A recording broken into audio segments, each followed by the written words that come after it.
10 के दमदार ट्रेड्स में आपका स्वागत है। ये शो आप देखेंगे मेरे और हर्षिता के थ्रू, और आज हमारे साथ इस शो में होंगे निर्मल बांग से स्वाति होतकर, कोटक सिक्योरिटीज से श्रीकांत चौहान, पिछले शो से हमारा साथ दे रहे हैं प्रकाशकाबा.com के प्रकाश काबा और अरिहंत कैपिटल मार्केट्स की कविता जैन। थोड़ी ही देर में बिग मार्केट वॉइसेस में आज हमारे साथ होंगे व्हाइट ओक कैपिटल, जो कि इंडिया के बिगेस्ट फंड्स में से एक है इस समय, इफ नॉट द बिगेस्ट। उनके सीईओ आशीष सोमैया, उनसे बातचीत होगी।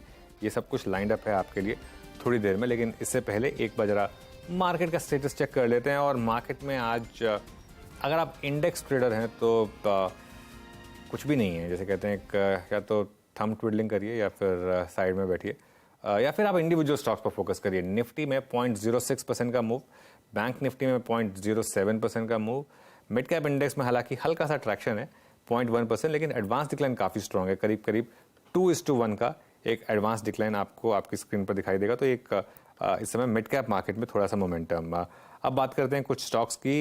इंडेक्स में इस समय आज क्लियरली आईटी स्टॉक्स का दबदबा, तो इन्फोसिस और एचसीएल टेक आपके टॉप 2 गेनर्स। उसके अलावा life insurance stocks news driven दोनों, एसबीआई लाइफ और एचडीएफसी लाइफ, यहाँ पर अच्छा मोमेंटम। भारती एयरटेल यहाँ पर एक अच्छा ब्रेकआउट, और आईसीआईसीआई बैंक यहाँ पर एक मूव पॉजिटिव साइड में। नेगेटिव साइड पर टाइटन थोड़ी सी प्रॉफिट टेकिंग, यहाँ पर ये स्टॉक लगातार ऑल टाइम हाइज बना रहा है, याद रखिएगा, लेकिन आज थोड़ी सी प्रॉफिट टेकिंग यहाँ पर। लार्सन एंड ट्यूब्रो में थोड़ी सी profit taking, ITC, Divi's labs और मारुति कुछ और स्टॉक्स हैं जहाँ पर आपको थोड़ी सी प्रॉफिट बुकिंग दिखाई देगी। ब्रॉडर मार्केट में आज एसआरएफ में एक काफ़ी बड़ा डिक्लाइन, यहाँ पर कुछ शायद एक्सपोर्ट डेटा को लेकर थोड़ी प्रॉब्लम है। 3.5% एसआरएफ नीचे। कॉनकोर एक और न्यूज ड्रिवन स्टॉक, वो करीब करीब 3% नीचे, लेकिन ऊपर पूरा का पूरा मिड कैप आईटी का दबदबा इस समय। हर्षिता? हाँ जी हाँ, तो ये फिलहाल कुछ ट्रेड्स जहां पर सबसे ज्यादा एक्शन बनता हुआ दिखाई दिया है। चलिए हमारे जानकारों से अब उनकी राय लेना शुरू करते हैं। गावा साहब, आपका तो एक बढ़िया चला हुआ कोफोज रहा, अब ऐसा ही धमाकेदार आइडिया दीजिए। अगला नया ट्रेड आपने क्या स्पॉट किया इस समय के लिए? बस मुझे मिड कैप आईटी अच्छा लगता है, इसलिए मैंने चुना है intellect design. Intellect design trade करा है 587 पर, और मेरे ख्याल से 580 का कोई स्टॉप लगाकर चले, पॉसिबल है कि 600 का जोन देखने को मिल सकता है। तो इंटेलेक्ट डिजाइन पर ध्यान देना चाहिए वन साइड। सेकंड स्टॉक जो मुझे पसंद है इस वक्त वो है बजाज फाइनेंस। यहाँ पर एक साइडवेज मूव है, अप मूव मिला है, शुरू किया है, 7098 पर ट्रेड करा है। इसका टेक्निकल टारगेट फर्स्ट 7150, उसके बाद 7200 कल तक हो सकते हैं। स्टॉप होगा 7050, Bajaj finance. Okay, Bajaj finance पर ध्यान देना, और इंटेलेक्ट डिजाइन, ये हो गई गावा सर की इस समय की कॉल्स। अब श्रीकांत चौहान को भी जोड़ लेते हैं एक फ्रेश पर्सपेक्टिव के लिए। Shrikant, good morning. क्या अप्रोच होगी मार्केट को लेकर इस समय, और आपके 2 top conviction ideas? Good morning Anuj, good morning Arshida. I think yes, जितने भी मिड कैप आईटी स्टॉक्स है वहां पे काफी अच्छी एक्टिविटी है, और मुझे लगता है कि इतने दिनों के बाद अगर इनमें एक्टिविटी बन रही है तो उसमें जो प्लेटफॉर्म से रिलेटेड जो स्टॉक है, जैसे कि नौकरी है, इन्फो एज, यहाँ पे हमें लगता है कि एक लॉन्ग की पोजीशंस बनानी चाहिए। 425055 के करीब अभी ये ट्रेड कर रहा है। हमें लगता है कि ये स्टॉक 4450 या 4500 के लेवल्स को छू सकता है। करंट लेवल से इन्फो एज यानी naukri.com को लॉन्ग करे। स्टॉप लॉस यहाँ पे रखे 4150 के करीब का। और साथ ही साथ मुझे लगता है कि पावर स्टॉक्स में ऑफ लेट हमने एक एक्टिविटी देखी है, यानी कि over the during the week हम इवेंचुअली एक एक्टिविटी देखते हैं और कई सारे स्टॉक्स उसमें परफॉर्म करते हुए नजर आते हैं। हमें लगता है कि भारत हेवी, BHEL, यहाँ पे कुछ लॉन्ग की पोजीशंस बनाए। 86 87 के करीब ट्रेड कर रहा है। यहाँ से स्टॉक 90 92 के लेवल्स दिखा सकता है, और अगर करंट लेवल से लॉन्ग करना है तो स्टॉप लॉस रखे एट 84। तो BHEL और infoedge.com इनको लॉन्ग करके चलिए। BHEL और इन्फोएज में ट्रेड के मौके इस समय आइडेंटिफाई हुए हैं। Swati, good morning. आपने क्या ट्रेड्स पिक किए? चंद्रा जी, आज के लिए मैं 2 बाय कॉल देना चाहूंगी। पहला हेवल्स पे है। हेवल्स का अगर आप 1 मंथली चार्ट देखोगे तो इसने एक पैटर्न फॉर्मेशंस का ब्रेकआउट दिया है लाइन चार्ट्स पे, एंड ये लार्ज डिग्री पे काफी स्ट्रॉन्ग ब्रेकआउट है। अगर आप डेली एंड वीकली चार्ट्स देखोगे तो ये अपवर्ड राइजिंग चैनल में चल रहा है। शॉर्ट टर्म मूविंग एवरेजेस के ऊपर भी काफी अच्छा ट्रेड हो रहा है, तो जो भी ओवरऑल टेक्निकल सेटअप काफी स्ट्रॉन्ग है। आई बिलीव ये शॉर्ट टर्म के लिए हमें टारगेट देखने मिल सकता है 1390 1400 के लेवल्स तक का। तो करंट लेवल पे बाय कीजिएगा, 1330 का स्टॉप लॉस प्लेस कीजिएगा। सेकेंड बाय कॉल मेरा भारतीय एयरटेल पे है।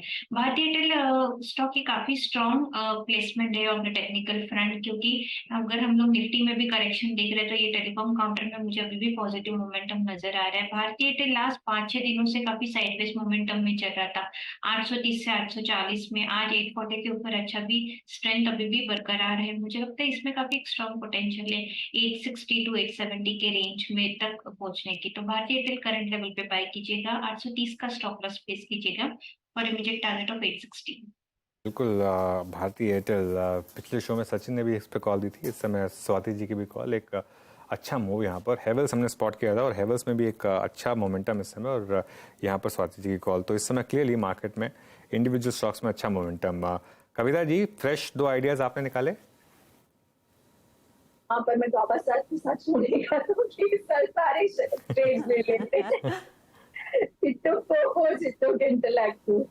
No issues. अभी जो मुझे लगता है एक सेल ट्रेड और एक बाय ट्रेड आपके साथ शेयर करेंगे। वन इज आइशर मोटर्स पर एक वीकनेस लग रहा है, डाइवर्जेंस बना है चार्ट्स पर और अपने 20 डेमा के नीचे जाकर ये ट्रेड करता हुआ दिख रहा है। सो मुझे लगता है सेल ऑन राइस का थोड़ा अप्रोच रखें, 3580 के लेवल्स तक इसे शॉर्ट करना चाहिए, नीचे 3500 तक के लेवल्स की तरफ ये आगे बढ़ता हुआ दिख सकता है। पुट्स में भी एक्टिविटी बनते हुए दिख रही है, सो 3580 तक इसे शॉर्ट करें 3500 के प्राइस टारगेट के लिए। 3587 should be the stop loss on the counter, so that will be the sell idea. Another अब मैं एक कैश काउंटर आपके साथ डिस्कस करना चाहूंगी, दैट इज रेलटेल। रेलटेल पर 131.70 के लेवल्स पर चल रहा है, मुझे लगता है 133.50 135 के लेवल्स के लिए रेलटेल पर एक बाय ट्रेड इनिशिएट किया जा सकता है, 129 के स्टॉप लॉस। ओके काबा सर, अगली बार हम कविता जी को थोड़ा पहले मौका देंगे आपसे। ये basically it's great minds think like, यही हुआ है कि आज एक ना कोई ट्रेड ओवरलैप सभी का होता हुआ दिखाई दिया है। अच्छा, एक स्टॉक जिस पर मेरी नजरें हैं, इस पर स्वाति हो सके तो राय दीजिएगा। टाइटन में पोजीशंस फिर से अनवाइंड होने लगी हैं। इस स्टॉक ने वैसे भी कुछ खास तेजी दिखाई है नहीं, लेकिन आज जो मामूली करेक्शन देखने को मिल रहा है 1.1% का, आज देखिए सुबह में 2892 कोशिश कर रहा था 2900 की तरफ जाने की, उसके सामने इस समय 2838 के आसपास आ चुका है। तो दबाव तो है, क्या किया जाए? हर्षद जी, टाइटन में हम लोग देखोगे डेली चार्ट्स पे तो एक नेगेटिव डाइवर्जेंस है, तो भले प्राइस में मोमेंटम स्ट्रॉन्ग था लास्ट वीक से अगर हम लोग, बट आरएसआई मुझे काफी नेगेटिव इंडिकेशंस दे रहे थे। तो उस हिसाब से प्रॉफिट बुकिंग सेशन हमें देखने मिल सकता है, क्योंकि जो जिस हिसाब से उसने रैली देखी तो हम ऑन हाई साइड हम लोग प्रॉफिट बुकिंग डिनाई नहीं कर सकते। आई बिलीव शॉर्ट टर्म ही हमें करेक्शन देखने मिल सकता है 27.70 27.60 तक ये फॉल ऑफ हो सकता है, देन वहां से वापस रिवर्सल हो सकता है। तो करंट लेवल्स पे बाइंग पोजीशन नहीं बनती है, बट डेफिनेटली जिनके पास लोअर लेवल के पोजीशंस हैं ट्रेडिंग पर्सपेक्टिव से चल रहे हैं, तो उन्होंने करंट लेवल्स पे प्रॉफिट बुक करना चाहिएगा। आई बिलीव कि 2800-2770 के आसपास एक सपोर्ट फॉर्मेशन होगा, देन उसके बाद वापस हमें एक अपसाइड रैली देखने मिल सकती है। बिल्कुल, भारती में अच्छा मूव भारती में इनफैक्ट इस समय आपको विजिबल होगा, और इस समय डे हाई पर स्टॉक एक बड़ी रैली के बाद कंसोलिडेशन, 20 डे मूविंग एवरेज पर सपोर्ट, और यहाँ से एक शानदार मूव इस समय भारतीय एयरटेल में। सचिन और स्वाति दोनों ने ये स्टॉक पिछले 15 मिनट में पिक किया है। उसके अलावा momentum clearly mid cap IT में लगातार बात हुई थी बिरला सॉफ्ट की, वहाँ पर एक अच्छा मोमेंटम था। तो काफ़ी स्टॉक्स में इस समय आपको एक अच्छा मोमेंटम दिखाई देगा। 2-3 स्टॉक्स और डिस्कस करते हैं। एक बार इंटेलेक्ट डिज़ाइन वापस अच्छा मोमेंटम, लेकिन सारे के सारे इंश्योरेंस स्टॉक्स, आज सुबह हमने डेटा डिस्कस किया था, ICICI प्रू, SBI लाइफ और HDFC लाइफ, तीनों के तीनों स्टॉक्स इस समय इंट्राडे हाइज पर। गावा सर, इनमें से अगर कोई एक स्टॉक चूज करना हो इंश्योरेंस में तो कौन सा होगा? इंश्योरेंस में SBI लाइफ में देख लेता हूँ। SBI लाइफ अच्छा लगता है मुझे, पॉसिबल है कि यहाँ से एक अप मिलना चाहिए, मोमेंटम तो है, ट्रेड करा 1249, ब्रेकआउट की जरूरत है और मिल भी जाएगा। नेक्स्ट टेक्निकल टारगेट 1260 के हो सकते हैं और 1240-41 का स्टॉप लगा चले SBI लाइफ पर तो अच्छा रहेगा। इंडस टावर एक बार और लेकर आई जरा। इंडस टावर में पिछले कुछ दिनों में एक मोमेंटम है, स्टॉक में। ध्यान रखिएगा जब से वो MSCI वाला फैक्टर आया था उसके बाद से इसमें एक्चुअली लोअर लेवल से अच्छी रिकवरी यहाँ पर। कविता जी कोई अप्रोच इंडस टावर को लेकर? इंडस टावर 160 के लेवल्स पर है, ऑल्दो एक लो फॉर्मेशन बनाया है बट अपने 20 डेमा को रिगेन किया है काउंटर। आते कुछ समय में मुझे लगता है एक पोटेंशियल अपसाइड सिंस काफी दिनों से कंसोलिडेट कर रहा है, एक अच्छा मूव इसमें 164 के ऊपर ये काउंटर निकलेगा तब आता हुआ बनेगा। अराउंड 170 के लेवल्स तक ये अप्रोच करता हुआ दिख सकता है। फॉर इंट्राडे पर्सपेक्टिव अगर किसी ने ट्रेड इनिशिएट किया है तो 158 का स्टॉप लॉस मेंटेन कर सकते हैं for the price target of 163 162 for it. तो इधर भी आता हुआ करीब 2-2.25% तक की तेजी बनती दिखाई दी है। इनफैक्ट कैश मार्केट के कुछ ट्रेड्स में इंटरेस्टिंग मूव्स देखने को मिल रहे हैं। एक तो CMS इन्फो सिस्टम्स जिसका जिक्र यतिन भी कर रहे थे, जो ब्लॉक्स हुए हैं या फिर जो बड़ा 10% का स्टेक एक पर्टिकुलर एंटिटी ने बेचा और दूसरे फंड्स ने खरीदा, आज स्टॉक 5-5.5% ऊपर है। उन तमाम डेवलपमेंट्स के बेसिस पर हिम्मत सिंह का सीड आप देखिए, स्ट्रॉन्ग वॉल्यूम एक्शन और स्टॉक करीब 6% ऊपर ट्रेड करता हुआ। कोची शिपयार्ड पर एक बाय कॉल हम ले चुके हैं तो वहां पर भी करीब 4% के गेन्स, और शिपिंग कॉर्पोरेशन है जो करीब 3% ऊपर ट्रेड करता हुआ दिखाई दिया है। तो ये कुछ कैश वाले ट्रेड जहां पर थोड़ा सा मोमेंटम बढ़ने के आसार दिख रहे हैं। लेकिन एक बार फटाफट से मन्नपुरम के साथ मुथूट दोनों ही स्टॉक्स आपकी स्क्रीन पर लेकर आएंगे। और श्रीकांत, मैं आपकी राय लेना चाहूंगी। अब मन्नपुरम बैन से बाहर निकला तो उसमें इंटरेस्ट बनता है, लेकिन मुथूट कम में भी कुछ मोमेंटम आ गया, 1.25% ऊपर। दोनों में कोई ट्रेड बेहतर दिख रहा है या फिर दोनों में मौका है? बिल्कुल। तो अगर मुथूट फाइनेंस यहाँ पे बेटर एक्टिविटी है, मन्नपुरम में नो डाउट की एक एक्टिविटी बनी है, लेकिन यहाँ पे लगता है कि इट इज लाइक थोड़ी रिस्ट्रिक्टेड एक्टिविटी हो सकती है। बट मुथूट फाइनेंस जो 1130 के करीब ट्रेड कर रहा है, इसमें अच्छा खासा एक पोल एंड फ्लैग फॉर्मेशन बना है, एंड बेस्ड ऑन दैट मुझे लगता है ये स्टॉक शायद 1200 रुपए के करीब जा सकता है। वैसे देखा जाए तो बीटा काफी लो है, लेकिन स्टॉप लॉस काफी नियर बाई है, तो 1110 के स्टॉप लॉस के साथ, यानी जस्ट 20 रुपए के स्टॉप लॉस के साथ मुथूट फाइनेंस को लॉन्ग करके चले। मुथूट फाइनेंस, ICICI बैंक और इन्फोसिस, दो स्टॉक्स इस समय थोड़ा निफ्टी की एक कमान संभालने की कोशिश कर रहे हैं। दोनों के दोनों स्टॉक्स इस समय डे हाई पर, ICICI बैंक और इन्फोसिस, यहाँ पर अच्छा मोमेंटम। लेकिन अब बात करते हैं थोड़े मार्केट की लॉन्ग टर्म की। आज हमारे साथ वाइको कैपिटल के CEO आशीष सोमैया जुड़ गए। जैसा मैं कह रहा था, वाइटो के समय इंडिया के सबसे बड़े मनी मैनेजर्स में से एक हैं और काफ़ी कम समय में एक अच्छा नाम इन्होंने कमाया है। आशीष जी, गुड मॉर्निंग, शुक्रिया जुड़ने के लिए हमारे साथ। Thank you. एक अच्छा मोमेंटम मार्केट में इस समय, इंडियन मार्केट में ऑल टाइम हाई के काफ़ी करीब, बैंक निफ्टी तो ऑल टाइम हाई लगा भी चुका है। मिड कैप मार्केट जहां पर काफ़ी अंडर परफॉर्मेंस थी पिछले एक साल में, वहां पर पिछले एक महीने में शानदार कैचअप। इस समय मार्केट को लेकर आपका मूड किस तरीके से, क्या इन लेवल्स पर फ्रेश पैसा लगाएंगे?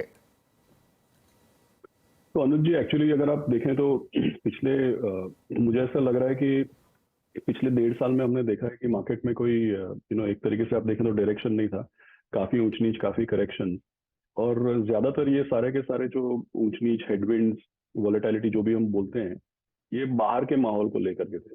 आप इमर्जिंग मार्केट की सेलिंग को देख लीजिए, अमेरिका के इंटरेस्ट रेट्स को देख लीजिए, या वॉर, कमोडिटी प्राइसेस। तो देखने वाली बात यह है कि मार्केट फिर से न्यू हाइस की तरफ जा रहा है, but at the same time इस बार जब मार्केट न्यू हाइस की तरफ जा रहा है तब काफी सारे मैक्रोज जो हैं वो पिछले साल की तरह इतने खराब नहीं लग रहे हैं। तो एक ये है कि हमारे फंडामेंटल्स को बहुत ज्यादा क्षति नहीं पहुंची है, फंडामेंटल्स अभी भी बरकरार है, और उस तरफ अगर आप देखें तो काफी सारी मैक्रो हेडविंड्स जो हैं वो रिसीड हो रही है या अपने आप को सुलझा रही है। तो संक्षिप्त में मैं ये कहूंगा कि यहाँ से भी अगर किसी का, मैं ज्यादा लॉन्ग टर्म नहीं, बट अगर 2 साल 3 साल का भी अगर किसी का पर्सपेक्टिव है और तो डेफिनेटली इस लेवल पे भी इन्वेस्टमेंट रेकमेंड कर सकते हैं। इनफैक्ट पिछले हफ्ते हम किसी एक बड़े जानकार से बात कर रहे थे, तो उन्होंने बोला जब आपके हाथ में पैसा हो तब एक अच्छा मौका होता है निवेश करने का। तो आशीष जी, अज्यूमिंग किसी के हाथ में एक अच्छा खासा बोनस लगा हो या फिर उनकी तनख्वाह बढ़ गई हो, ये बताइए इक्विटी में इस समय आप कितना पैसा पार्क करेंगे? और मैं इसीलिए सवाल पूछ रही हूँ क्योंकि पिछले महीने ही आपने एक multi asset allocation fund launch किया जहां पर आप लोगों ने आइडेंटिफाई किया कि इस तरह के मार्केट में इक्विटी, डेट और कुछ सोने चांदी में भी पैसे लगाने के मौके दिख रहे हैं। लेकिन एसेट क्लास में सबसे ज्यादा निवेश क्या इक्विटी में ही लगाएंगे इन लेवल्स पर, या फिर जिस तरह से दरें हैं इस समय उसका फायदा पहले उठाया जाए? तो हर्षदा जी, एक्चुअली मार्केट में जब भी ब्याज दर का साइकिल चेंज होता है, जिसको हम इंटरेस्ट रेट साइकिल बोलते हैं, तो पिछले 1.5 साल से हम देख रहे थे कि इंडिया के पोस्ट कोविड का अगर हम नॉर्मलाइजेशन की बात करें और साथ ही साथ हम लोग अमेरिका में महंगाई के दर और अमेरिका के इंटरेस्ट रेट्स की बात करें, तो इंडिया में कुल मिला के इंटरेस्ट रेट्स के ऊपर domestic reasons as well as America के और हमारे मैक्रो रीजंस की वजह से ब्याज दर बढ़ रहे थे। आपका सवाल इसलिए इंटरेस्टिंग है क्योंकि इंटरेस्ट रेट साइकिल जब चेंज होता है तो हमेशा एक 6-12 महीने का ऐसा एक पीरियड आता है जहाँ पे फिक्स्ड इनकम और इक्विटी दोनों में ही गेन्स होने की पॉसिबिलिटी हो सकती है। तो सबसे पहला जो आपने सवाल पूछा, मुझे ऐसा लग रहा है कि ठीक है, अमेरिका में अभी भी रेट हाइक हो गए नहीं हो गए, उनकी इकोनॉमी में हार्ड लैंडिंग होगी, सॉफ्ट लैंडिंग होगी, कब फेड का एक्चुअली रुख बदलेगा, कब उनकी लैंग्वेज बदलेगी, ये सब अगले महीने, 2 महीने, 3 महीने के लिए सस्पेंस रह सकता है। बट कुल मिला के मैं ये बोलूंगा कि अगला 1 साल 9 to 12 मंथ्स अगला ऐसा है कि जहाँ पे इंटरेस्ट रेट साइकिल बाहर का चेंज हो रहा है, साथ ही इंडिया में भी थोड़े इंटरेस्ट रेट सॉफ्टनिंग होने की पॉसिबिलिटी है। तो इसकी वजह से मुझे ऐसा लगता है कि फिक्स्ड इनकम और इक्विटी ऐसा पॉसिबल है कि अगले 9-12 महीने में दोनों में ही अबव एवरेज रिटर्न बन सकते हैं। ये पहली बात। दूसरी बात, जैसे मल्टी एसेट एलोकेशन फंड का आपने सवाल पूछा, तो मैं ये बोलूंगा कि generally multi asset allocation fund हम लोग इसलिए क्रिएट करते हैं क्योंकि फिक्स्ड इनकम में जब लोग इन्वेस्ट करते हैं तो 7%, 8%, उसके बाद टैक्स, तो काफी सारे कंसिडरेशंस होते हैं फिक्स्ड इनकम इन्वेस्टमेंट में। लेकिन मल्टीपल एसेट एलोकेशन फंड हम लोग जब क्रिएट करते हैं तो debt, equity, global equity, gold, ये सब एसेट क्लासेस का एक मिश्रण करते हैं केमिस्ट्री की तरह, इसके लिए कि वही ये सारे एसेट क्लासेस मिक्स करने से वॉलेटिलिटी को भी कंट्रोल किया जाए और साथ ही साथ इक्विटी लेवल का नहीं बट कम से कम एक हाइब्रिड फंड का रिटर्न इसमें क्रिएट किया जा सके। तो ये multi asset allocation fund actually एक फिक्स्ड इनकम के लिए ऑल्टरनेटिव या फिक्स्ड इनकम के लिए रिप्लेसमेंट के तौर पे हमने क्रिएट किया। लेकिन जो आपका इक्विटी को लेकर के सवाल था, मुझे ऐसा लग रहा है कि जो अगर जैसा आपने बताया किसी को बोनस है या किसी को भी निवेश करना है तो अगले 2-3 महीने में पैसा लिक्विड में रखिए, सिस्टमेटिक ट्रांसफर 2-3 महीने में आप 6-7 ट्रांचेस में इक्विटी में डिप्लॉय कर दीजिए और अगर आप 2-3 साल भी पेशेंस रख सकते हैं तो अच्छा रिटर्न बनने की पॉसिबिलिटी है। ओके, आशीष जी, तो इस समय एक्विटीज में आप किन थीम्स पर पैसा लगा रहे हैं? इस समय आपकी प्रेफर्ड थीम्स क्या हैं? तो अनुज जी, एक्चुअली अगर आप देखेंगे तो टिपिकली हम लोग सेक्टोरल इन्वेस्टर नहीं बताएंगे अपने आप को, हम हर सेक्टर में और हर मार्केट कैप में इन्वेस्ट करना प्रेफर करते हैं। और किसी भी समय पे अगर आप देखें तो जैसे BSE 500 को इंडेक्स को अगर आप देखें तो उसमें 20%, 21% स्मॉल एंड मिड कैप है। हमारे पोर्टफोलियो में हमको लगता है कि अल्फा पॉसिबिलिटी ज्यादा होती है स्मॉल एंड मिड कैप में, इसलिए करीब 40-45% स्मॉल एंड मिड कैप रहता है ऑन एन एवरेज। लेकिन अगर सेक्टर्स की बात करें तो कहाँ पे ओवरवेट है उससे डेफिनेटली पता किया जा सकता है कि एनालिस्ट जो है या फंड मैनेजर्स हैं उनको ज्यादा से ज्यादा आइडियाज या आउट परफॉर्मेंस की पॉसिबिलिटी कहाँ नजर आ रही है। तो उसमें 3-4 चीजें हैं। अगर हम BSE 500 के मुकाबले देखें तो ओवरवेट जो है वो डिस्क्रिशनरी कंजम्पशन में है, दूसरा फार्मास्यूटिकल में है, तीसरा अगर मैं कहूँ तो इंडस्ट्रियल और प्राइवेट सेक्टर केपेक्स और ये सब सेक्टर्स में है पिछले 1 साल से, और चौथा अगर मैं कहूँ तो फाइनेंशियल्स में सभी समझते हैं कि अल्टीमेटली क्रेडिट ऑपटेक बढ़ रहा है, इकोनॉमिक साइकिल चेंज हो रहा है, तो बैंक्स में तो इन्वेस्टमेंट है। लेकिन बैंक्स के अलावा भी अगर मैं जैसे पहले भी बात की कैपिटल मार्केट कंपनीज है जिसको हम बोलते हैं नॉन लेंडिंग फाइनेंशियल्स, तो उसमें भी मैं कहूँगा कि ओवरवेट है। तो ये 3 या 4 सेक्टर्स हैं जिसमें ज्यादा वेटेज है इंडेक्स के मुकाबले, बट अदरवाइज पोर्टफोलियो काफी ब्रॉड और डाइवर्स है। पोर्टफोलियो में क्या लाइफ इंश्योरेंस कंपनियों में भी स्पेशली निजी प्लेयर्स में आपका एलोकेशन खासा है क्या आशीष जी? क्योंकि आज का ही डेटा पॉइंट हम देख रहे थे और जिस तरह का performance SBI life, HDFC life का रहा है वो सराहनीय रहा है। LIC जहां मार्केट शेयर लूज कर रहा है। एसबीआई लाइफ के हाथ में ज्यादा हिस्सा उनके मार्केट शेयर का आता हुआ दिखाई दे रहा है। यहाँ पर stock specifically I am not sure आप कमेंट करेंगे या नहीं, लेकिन life insurance as a pocket में कितनी विजिबिलिटी है बेहतर अर्निंग्स की और उससे बेहतर रिटर्न की?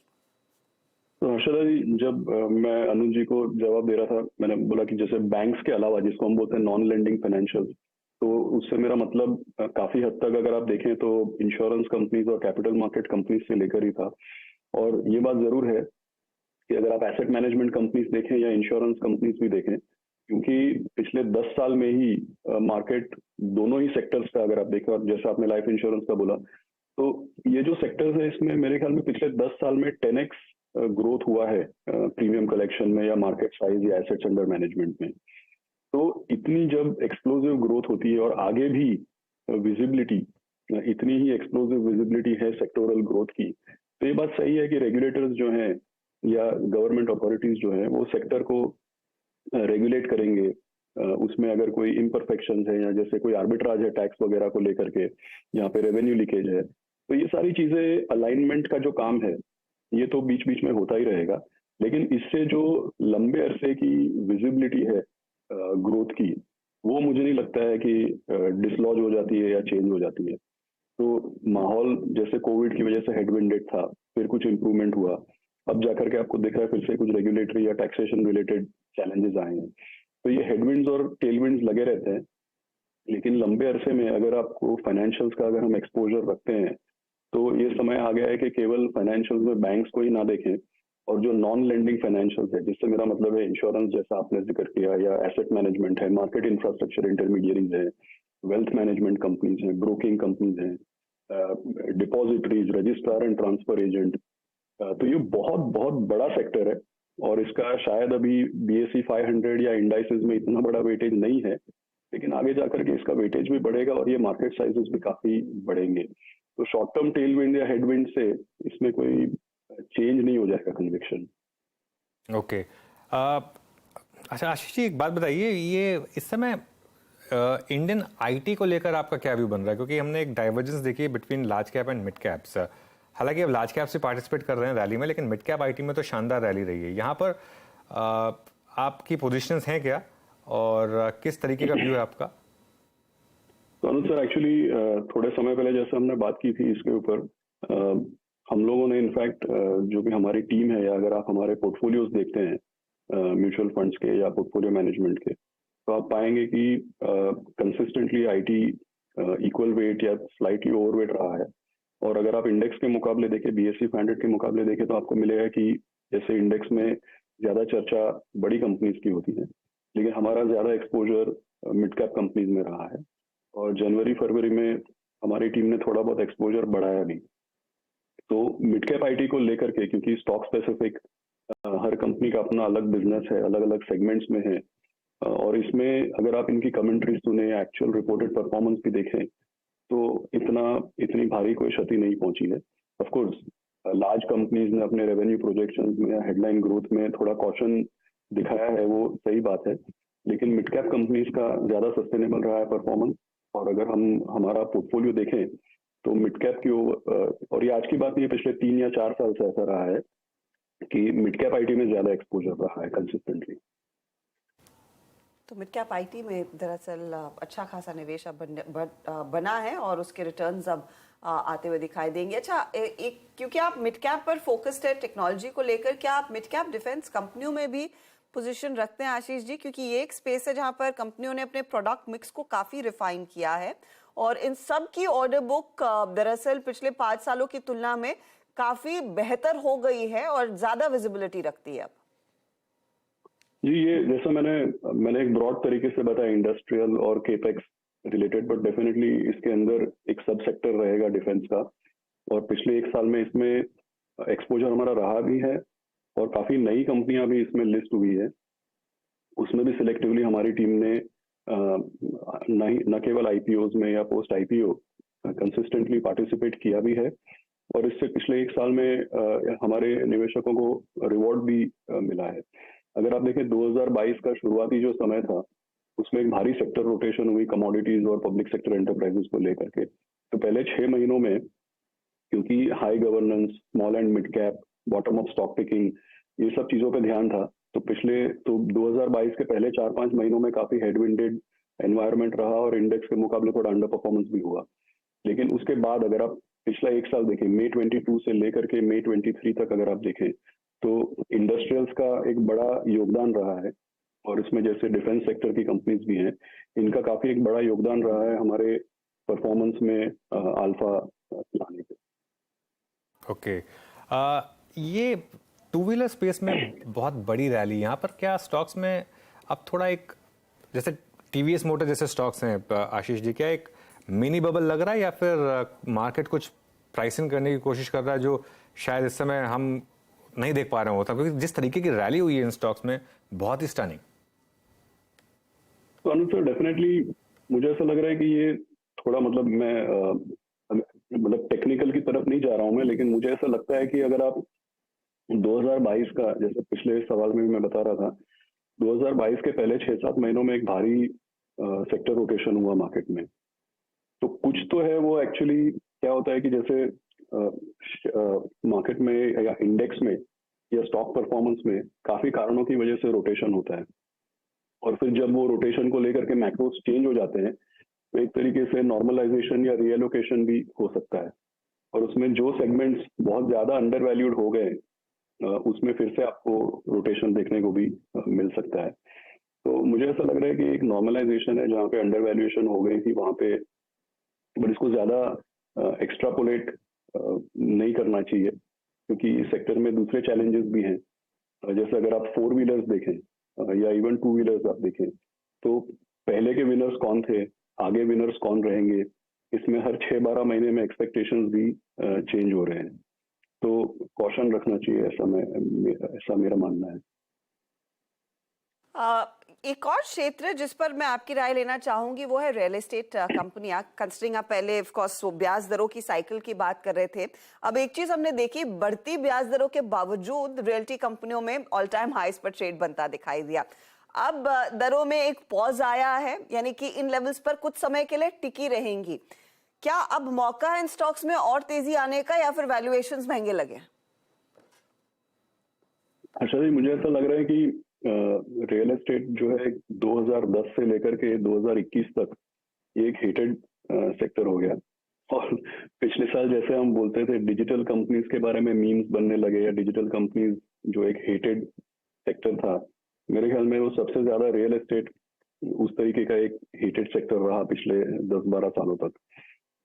तो और रियल एस्टेट में और एक चीज ये भी है कि केवल ब्याज दर नहीं, ये भी मैटर करता है कि जब बहुत समय बाद दाम बढ़ने लगते हैं तो एक फियर ऑफ मिसिंग आउट, इस तरीके का चीज होता है। तो आप देखिए, अगर एक्चुअली रियल एस्टेट की जो अपटेक है या जो सेल्स है या जो डिमांड है, उसमें पिछले 1.5 साल में इंटरेस्ट रेट्स बढ़ने से कोई बहुत ज्यादा क्षति नहीं आई। तो संक्षेप में ये कहूंगा कि मुझे ऐसा लग रहा है कि काफी समय के बाद सेक्टर में फंडामेंटली टेलविंड्स आए हैं, तो थोड़े समय तक बरकरार रहने की पॉसिबिलिटी है, ऐसा मुझे लगता है।